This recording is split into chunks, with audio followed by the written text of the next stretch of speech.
uma passagem paralela a que nós já lemos, Mateus 8, 18 a 22.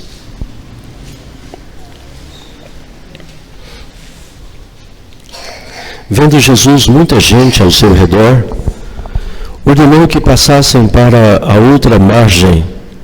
Então, aproximando-se dele um escriba, disse-lhe: Mestre, seguir-te-ei para onde quer que fores.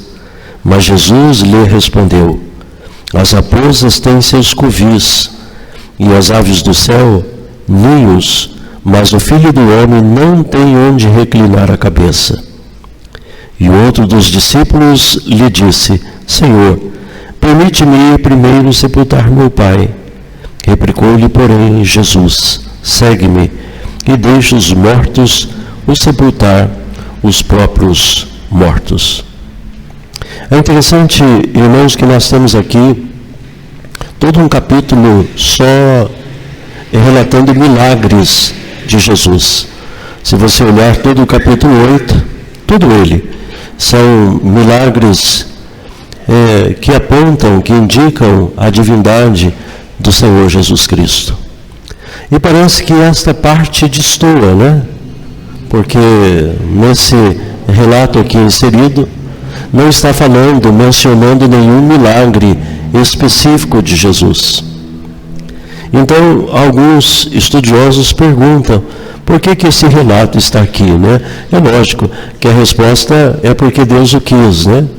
A nossa resposta, que cremos na inspiração da Bíblia, é que Deus assim conduziu o autor e que ele aqui inserisse esse texto. Alguns entendem que esse relato está aqui porque vem um pouco dentro da continuação, né? Se nós olharmos aí o versículo 17, há uma menção de Isaías 53, ele tomou as nossas enfermidades e carregou com as nossas doenças. Então, referindo-se aí à profecia do profeta Isaías, do capítulo 53, e aqui, logo em seguida, mostra Jesus também como servo sofrido.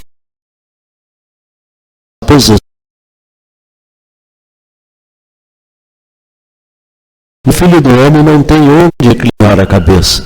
Então é um texto também que parece que continua dentro dessa ideia, né, do versículo anterior, de Jesus como servo sofredor. Se os irmãos lembrarem ainda um pouquinho, Jesus entrou na casa de Pedro, né, onde estava a sua sogra. Pedro tinha uma casa em Cafarnaum, uma família estabelecida em Cafarnaum, e a Bíblia diz que Jesus não tinha esse conforto, né?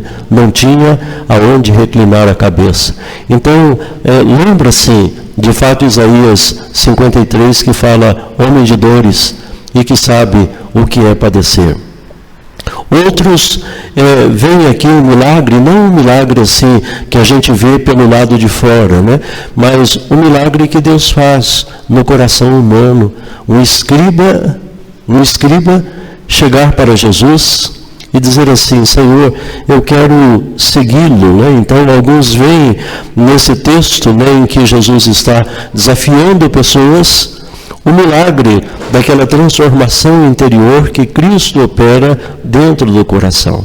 Porque sem que haja essa operação interior, essa transformação interior, a pessoa, ela vai até certo ponto, né? Ela vai até certo momento, ela caminha uma certa quantidade de tempo, mas de repente você vai percebendo que elas vão se afastando para a direita ou para a esquerda. Talvez aqui o grande milagre que esteja explícito ou implícito, porque não sabemos da continuidade da vida daquele escriba, se ele continuou seguindo o seu propósito de andar com Cristo, ou se ele manifestou apenas aquele arrobo momentâneo e se afastou do Senhor. Mas o milagre da vida interior, da transformação da vida interior, é o grande milagre que Cristo faz no coração. E os irmãos sabem muito bem que a vida apresenta tantos desafios, há tantos descaminhos, há tantos atalhos, há tantas dificuldades, que não são todos aqueles pretensos discípulos que permanecem firmes no caminho do Senhor. Quem sabe não seja um milagre explícito, mas esteja aqui implícito o milagre da transformação humana, né? Mas independente independente de qualquer coisa. Irmãos, nós vemos neste texto e dentro deste contexto também o impacto da personalidade de Jesus sobre os homens, o impacto da personalidade. Então aquele escriba ali estava, aquele outro discípulo ali estava presenciando os milagres de Jesus, ouvindo o Senhor Jesus Cristo, e a certa altura, né, chegada ali a um determinado momento, né, diz aqui em Mateus 18, vendo Jesus muita gente ao seu redor, ordenou os discípulos que passassem para outra margem, e no meio de toda aquela agitação de coisas maravilhosas que Jesus estava fazendo, e eu disse para os irmãos numa mensagem anterior, que provavelmente tivesse sido um sábado, neste momento aqui de tantas coisas que Jesus estava realizando, naquele momento de tantos acontecimentos extraordinários, aproximou-se dele um escriba, ele disse, né, mestre, seguir-te-ei para onde quer que fores. Né? Então nós vemos aqui nesse texto algo que é muito claro, né? Este impacto da personalidade de Jesus sobre os homens, na história humana, queridos irmãos, também na história cristã. Quantos não tiveram a vida impactada por alguma personalidade cristã ou por algum testemunho de um cristão verdadeiro? Quantos que não foram atraídos ao Evangelho por ouvirem alguém, né, falando, e aquela mensagem, né, através da transmissão daquela vida, impactou profundamente os corações? Há um comentarista que ele diz assim, muitos são cristãos e servem como cristãos a seus semelhantes, graças ao impacto que alguma grande personalidade cristã fez sobre a sua vida. Se você olhar a história da igreja, conhecer a história das missões, você vai perceber o quanto tantos servos e servas de Deus impactaram outras vidas, para que essas outras vidas também dissessem assim, Senhor, eu quero seguir este caminho, eu quero seguir este exemplo, eu quero andar, eu quero ser como aquela pessoa foi para o Senhor. E muitos irmãos vieram para Cristo e vieram para o trabalho do Senhor Jesus Cristo, porque tiveram as suas vidas impactadas por alguma personalidade cristã de devoção a Deus. Louvado seja Deus por isso, louvado seja Deus. Alguns definem a própria pregação do Evangelho, eles definem como a verdade através da vida de uma pessoa. Uma coisa é você falar profissionalmente do Evangelho. Uma coisa é você falar teoricamente do Evangelho. Uma coisa é você falar mentalmente o Evangelho, porque você aprendeu, né, as regras da interpretação, da hermenêutica, da exposição. Outra coisa é quando a sua personalidade fala através da palavra, né? Então, alguém já definiu a pregação como a verdade através da vida de uma pessoa. É quando você sente exalar a mensagem de Deus através daquela vida de uma maneira tão impactante que aquela mensagem e aquela personalidade te cativa de tal forma que você também deseja servir a Jesus Cristo. Quando eu estava meditando, irmãos, ao longo das últimas semanas, passou pela minha mente muitos exemplos. Eu não posso esquecer meu irmão mais velho, quando ele tinha 18 anos. Trabalhava no interior, numa agência de venda de carros, de conserto de carros, e alguém muda de São Paulo para Paraguaçu Paulista. E aquele que havia mudado era um servo do Senhor, e sabendo que meu irmão era evangélico, nós éramos da igreja presbiteriana independente em Paraguaçu Paulista, e aquele irmão começou a transmitir o evangelho para o meu irmão de uma forma que talvez o meu irmão não tivesse ouvido até então. E ele se converteu. Já era da igreja, mas uma coisa é você ser da igreja, outra coisa é você passar por uma experiência pessoal com o Senhor Jesus Cristo. E eu percebi a mudança de meu irmão. Ele tinha, na faixa dos meus 15 anos, ele tinha já os seus 18 anos, estava servindo na cidade de tiro de guerra, e eu pude ver o antes e o depois. O que causou o antes e depois. Sim, foi Jesus Cristo, mas como a mensagem viva chegou a ele, através de uma personalidade, através de alguém que lhe transmitiu a verdade do Evangelho, e aquilo impactou positivamente o seu coração. Quando eu também meditava sobre isso, irmãos, eu me lembrei da minha mudança para São Paulo. Fomos tirados do interior, viemos para um bairro, lá em Pirituba, e quando chegou o primeiro domingo, com a família reunida, onde nós íamos? Estava começando no bairro uma congregação. E a primeira vez que eu fui àquela congregação, eu ouvi um pregador. E de alguma forma, a mensagem e a personalidade falou fortemente ao meu coração. E depois dos outros domingos eu não via mais aquele pregador. E perguntei para os meus parentes que lá estavam: cadê aquele homem que pregou? Ah, ele está viajando, ele viaja pregando o Evangelho pelo Brasil. Era o reverendo Amílcar Ovidio Borba, e depois ele, quando retornou, pregou novamente. Talvez tenha sido a primeira vez que eu tenha visto a mensagem vívida, transmitida, não só a explicação da palavra de Deus, mas a mensagem da vida.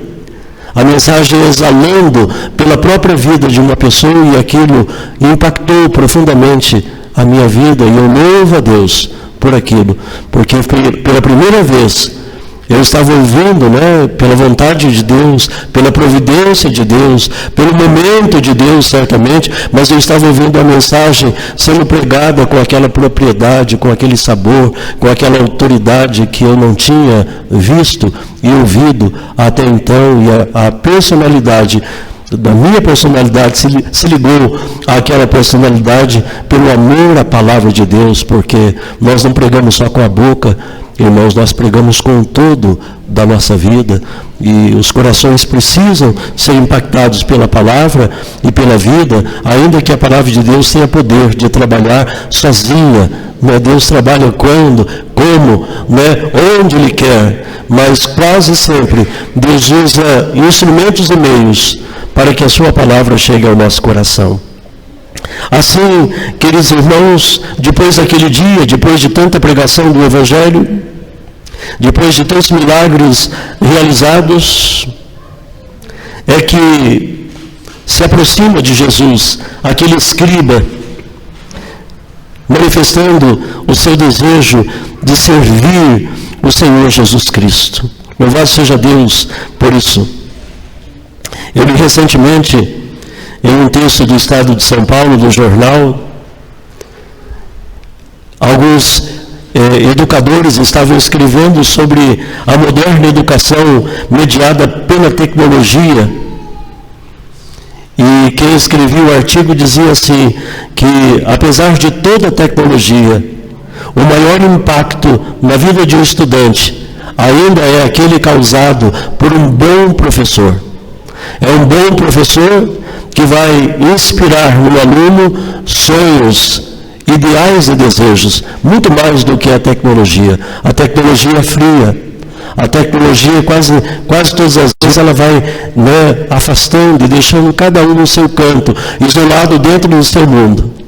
Apesar de toda a tecnologia, aquele artigo dizia, é importante, mais na vida de um aluno, o impacto causado por um bom professor. Fica para todos nós, irmãos, quando eu falo de influência de personalidades, alguns questionamentos que devemos sempre trazer no nosso coração. Quais modelos, quais referências, qual mensagem estamos transmitindo através de nossa vida? No final daquele dia, aqueles homens se aproximam de Jesus, querendo segui-lo. Ao olharem para nós, o que nós transmitimos com a nossa própria vida? Eu convivi com o reverendo Daniel Nicodemo Zeller, e eu ainda me recordo, na minha adolescência, mocidade, de uma mensagem que ele trazia na nossa igreja, num púlpito semelhante a esse aqui, pequenino, e ele dizia assim, que uma grama de bom exemplo vale mais do que um caminhão de palavras. Porque, irmãos, nós não falamos só através das palavras, nós falamos através das vidas. Impactado pela personalidade de Jesus, aquele escriba se aproxima do Senhor e diz para ele essas palavras maravilhosas: Mestre, seguir-te-ei para onde quer que fores. O quanto ele estava motivado naquele momento, o quanto ele estava entusiasmado naquele momento, o quanto ele estava decidido naquele momento. O texto aqui deixa transparecer de todo o seu contexto. Já era o final da tarde, quem sabe tivesse acompanhado Jesus ao longo de todo o dia. E no final do dia, ele diz essas palavras maravilhosas para o Senhor: seguir-te-ei para onde quer que fores. Jesus não disse que sim, também não disse que não. A resposta de Jesus apenas convidou-o a uma reflexão. Era escriba, era um homem que possuía uma formação cultural, uma formação religiosa, era um homem que provavelmente tinha uma influência social de destaque. Jesus não disse: olha, que bom, vem aqui, ande conosco. Jesus também não disse assim: não, você não pode me seguir porque você é um escriba. Você é alguém ligado a toda essa religiosidade engessada do passado de Israel. Jesus não disse nada disso, irmãos. Ele apenas convidou aquele homem a fazer uma clara reflexão do seu pedido. As raposas têm seus covis, as suas tocas. As aves do céu, elas têm ninhos, mas o Filho do Homem nem onde reclinar a cabeça. É como se Jesus dissesse: antes de me seguir, pensa muito bem o que vais fazer. Antes de me seguir, calcula o custo. Talvez passe pela sua mente a imagem de muitas pessoas que você viu se entregando a Jesus Cristo no momento de entusiasmo, no momento emocionante, no momento em que o culto todo foi trabalhado de tal forma a produzir determinadas sensações, e as pessoas cheias de emoção levantam a mão, tomam uma decisão de seguir a Cristo, e quando você percebe no correr do tempo, você já não vê mais aquelas pessoas. Eu conheci um pastor que no momento em que ele ia desafiar o público para seguir a Jesus Cristo, ele não permitia que nem o piano tocasse, porque ele não queria que nada, absolutamente nada, nenhuma influência externa, além do Espírito Santo, tocasse os corações, para que as pessoas não fossem tomar uma decisão pela emoção, mas tomassem uma decisão pela fé, pela coragem de querer seguir o Senhor Jesus Cristo.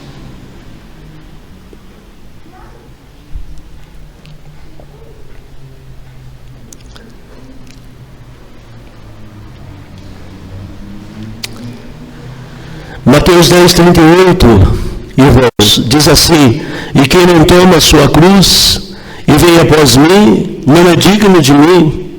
Percebe? Novamente Jesus chamando a atenção, chamando a razão aqueles que o queriam seguir. Lucas 14, 26, se alguém vem a mim e não aborrece a seu pai, a sua mãe, e mulher, e filhos, e irmãos, e irmãs, e ainda a sua própria vida, não pode ser meu discípulo. Às vezes seguir a Jesus Cristo é dizer uma série de nãos. Às vezes ser discípulo de Jesus Cristo significa renunciar à sua própria vida, os seus próprios interesses, as suas próprias prioridades, e o que mais nós vemos hoje são coisas trocadas no lugar da igreja, no lugar de Cristo, no lugar da obra do Senhor. Não é assim, irmãos? O que mais vemos hoje é o mundo dizendo assim: imponha a sua vontade, faça o que você quer, siga o seu coração. E o texto está dizendo aqui, né? E ainda a sua própria vida não pode ser meu discípulo. Seguir a Jesus muitas vezes, irmãos, é você caminhar numa trajetória contrária ao senso comum, e eu não estou falando do senso comum do mundo, às vezes o senso comum da própria igreja. Eu preciso, Senhor, não estar acomodado de forma alguma. Eu preciso estar a todo momento incomodado, né, dizendo não à minha vontade para fazer a tua vontade. Mateus 19, 21, disse-lhe Jesus: se queres ser perfeito, vai, vende os teus bens, dá aos pobres, e terás um tesouro no céu, depois vem e segue-me. Percebe que nesses 3 textos que eu mencionei aos irmãos, Jesus está falando sobre a importância de calcular o custo do discipulado. Você quer de fato ser meu discípulo? Você quer de fato me seguir? Você quer de fato andar pelos meus caminhos? Então calcule o custo dessas coisas. Em qualquer esfera da vida, os homens devem confrontar-se com a realidade. No mundo empresarial, usam hoje 2 palavras motivacionais. Ele sempre diz que em tudo existe o ônus, mas também existe o bônus, né? O ônus é aquele peso, é aquele encargo, são aquelas responsabilidades. O bônus, a vantagem, a recompensa. E há um provérbio que diz assim: não há ônus sem bônus, até mesmo na vida cristã. O encargo de ser um discípulo de Jesus Cristo, o encargo de ser um pastor, o encargo já de ser um seminarista, de ser um oficial da igreja, o encargo de ter determinadas responsabilidades que tiram um pouco da minha liberdade, porque eu estou dizendo não em várias áreas para mim mesmo, para dizer sim para o Senhor. É necessário, para seguir a Jesus Cristo, irmãos, calcular sempre o custo do discipulado. Então a gente não percebe aqui Jesus entusiasmado com aquele escriba. Também não percebemos Jesus desanimado com aquele escriba.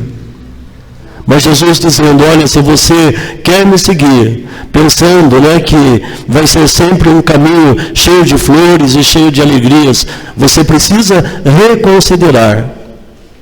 Porque a vida cristã também, irmãos, tem muitos espinhos, tem muitos momentos difíceis, tem muitas situações extremamente pesadas. As raposas têm seus covis, as aves do céu, ninhos, mas o Filho do Homem não tem onde reclinar a cabeça. Jesus não quis apagar o entusiasmo daquele escriba, mas Jesus quis mostrar que é importante enfrentar a realidade. Enfrentar a realidade, como a realidade é. Ninguém poderá jamais dizer que seguiu a Jesus enganado. Talvez Jesus ali viu motivações sinceras, mas talvez Jesus também tenha visto motivações incorretas, e ele quis trazer aquele escriba para a realidade. Jesus foi absolutamente franco. Não estamos servindo a Jesus Cristo como Ele quer que o façamos, se levamos os homens a pensarem que o cristianismo é um caminho fácil de transitar. Os irmãos sabem que não é. Passamos por muitas lutas. Até o hino que diz assim: temos por lutas passado, lutas terríveis, lutas cruéis. É assim que tem sido a história da igreja. Sem dúvida, irmãos, não há coisa mais maravilhosa que seguir a Cristo, e não há glória maior do que chegar ao final do caminho e sermos recebidos pelo Senhor com aquela satisfação com que Paulo escreveu: combati o bom combate, completei a carreira. Que palavra maravilhosa é essa palavra do apóstolo: combati o bom combate, completei a carreira e guardei a fé. Você quer ser um discípulo de Jesus Cristo? A nossa igreja não é aquilo que ela deveria ser, busque para que ela seja. Não temos ainda aquelas coisas que precisaríamos ter, lute para que nós as tenhamos. Não há tudo aquilo que te agrade numa época em que as pessoas buscam entretenimento evangélico. Busque ser aquilo que você deseja para esta igreja, para que ela seja instrumento de bênção na vida das pessoas e nas mãos do Senhor. Mas lembre-se que o caminho para a glória sempre passa pela cruz. Sempre passa pela cruz. Não tem um ministério na minha vida pastoral que tenha sido fácil. Em todos. Às vezes eu enfrentava as minhas maiores batalhas dentro do próprio conselho da igreja.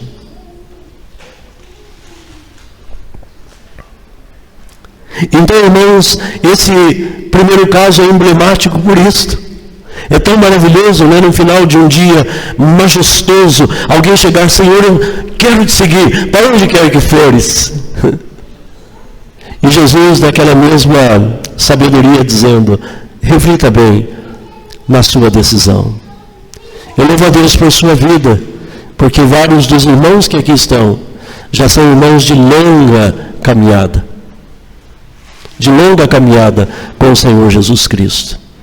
E eu peço a esses irmãos que permaneçam firmes. Marcelo, permaneça firme, viu? Com toda a dificuldade que você tem de andar, de vir à igreja. Marta, quantas lutas, não é, minha irmã? Quantas lutas, quantos sonhos, né? Frustrados, não é assim? Coisas que a gente imaginava, de repente, foi tudo diferente, não é verdade? Permaneça firme. Irmã Esther, quantas lutas. Seu irmãozinho aí do lado, né? Deus o abençoe. Pastor que está começando agora, as filhas do irmão Winston, a nossa irmã ali atrás, a luta com a mãe, com o filho, todas as lutas pela qual ela tem passado aqui, Lucas e a mãe, presbítero Tadeu, a família. Assim, irmãos, quantas não são as lutas que nós passamos, mas todos vocês já estavam aqui quando eu cheguei. Continuem. Aqueles que vieram depois, sigam firme. Calculem sempre o custo, mas continuem firme. Para terminar, irmãos, na continuação, há um segundo homem, descrito como discípulo, que disse a Jesus: Senhor, está aqui no versículo, outro discípulo, 21, lhe disse: Senhor, permite-me ir primeiro sepultar meu pai. Replicou-lhe, porém, Jesus: segue-me e deixa os mortos sepultar os próprios mortos. Irmãos, não dá tempo de falar muito sobre esse texto, mas o que nós aprendemos desse texto é que a gente quer fazer as coisas, mas não agora. Queremos fazer as coisas, quem sabe, depois. Se nós lembrarmos a leitura de Lucas, foi Jesus que o chamou: segue-me. Que grande privilégio ser chamado por Jesus para segui-lo. E diante daquele momento em que ele tinha que tomar ali imediatamente a sua decisão, ele disse: Senhor, permita-me ir primeiro sepultar o meu pai. E daí há toda uma discussão em torno do significado daquilo que Jesus quis dizer. Talvez seja até uma questão cultural do mundo lá do Oriente, da época de Jesus. Sepultar os pais significava viver com os pais até que os pais morram, e depois que eu cumprir todas as minhas obrigações com os meus pais, aí sim eu vou seguir a Jesus Cristo. E Jesus o que responde a este homem? Segue-me e deixa os mortos o sepultar os seus próprios mortos. Ele estava pedindo para Jesus: Senhor, eu quero te seguir, mas eu quero te seguir depois. E Jesus estava dizendo para ele: segue-me agora, não desperdice este momento de Deus na sua vida. Talvez, irmãos, aí sejamos diante de um dos grandes mistérios da vida espiritual, momentos. Aqueles momentos, eu já falei aqui para a igreja, onde parece que abre-se uma porta, né, da terra para o céu. E é aquele momento de você tomar aquela decisão, e você não toma aquela decisão. E você vê aquele momento desperdiçado. Quem sabe aquele fosse o momento mais ideal para aquele homem falar assim: não, é agora que eu vou, é agora, Senhor, que eu vou dar o meu passo de fé. Porque não tem como ser um passo de fé se você quer cercar-se de todas as garantias e seguranças. Tem que ser um passo de fé. Entregar a vida ao Senhor Jesus Cristo. Meu irmão mais velho era funcionário público. Poderia ter tido uma ótima aposentadoria, e até se soubesse que ele viveria tão poucos anos, depois de pastor, poderia ter dado uma outra trajetória à sua própria vida, mas quando decidiu ir para o seminário, abriu mão de toda aquela segurança que o mundo lhe dava, para que ele pudesse ir para o seminário e tornar um pastor. Alguns olham para trás e dizem assim: mas como ele foi tolo? Mas qual é a avaliação que Cristo faz daquele que, uma vez desafiado, não desperdiça o momento e aceita o convite do Senhor? Talvez a grande lição que nós tenhamos aqui, irmãos, é sobre a tragédia de um momento desperdiçado. Sentimos-nos movidos a uma determinada ação espiritual, sentimos-nos movidos a abandonar uma fraqueza, sentimos-nos movidos a abandonar um hábito maligno, a dizer uma palavra a alguém, mas deixamos que passe o momento, que se desvaneça a inspiração, e nunca fazemos o que poderíamos ter feito, nunca dizemos essa palavra. Temos que tomar cuidado, irmãos, e aproveitar os momentos que o Senhor nos concede e não desperdiçar esses momentos. Jesus disse para ele: agora. E ele disse: depois. Há um pastor que ele escreve muito bem, e ele diz algo mais ou menos assim. Eu já falei em uma outra ocasião para a igreja: o diabo não terá nenhuma preocupação com as suas decisões, com qualquer decisão espiritual que você tome, desde que você deixe para o dia seguinte. Tome a sua decisão, não agora, tome no dia seguinte. Jesus é diferente. Tome a sua decisão pela fé agora e siga-me. Que Deus nos abençoe, irmãos, e que esse texto, nem sempre pregado pela sua estreiteza e pela sua dificuldade, motive o nosso coração a seguir a Jesus como nós somos, com o que temos, nas circunstâncias em que nos encontramos, e que façamos isso com a dedicação devida. Que Deus te dê força e graça para fazer a obra do Senhor. Se você estiver esperando algo só para amanhã, esse amanhã provavelmente não vai chegar. Inicie hoje a fazer a vontade do Senhor.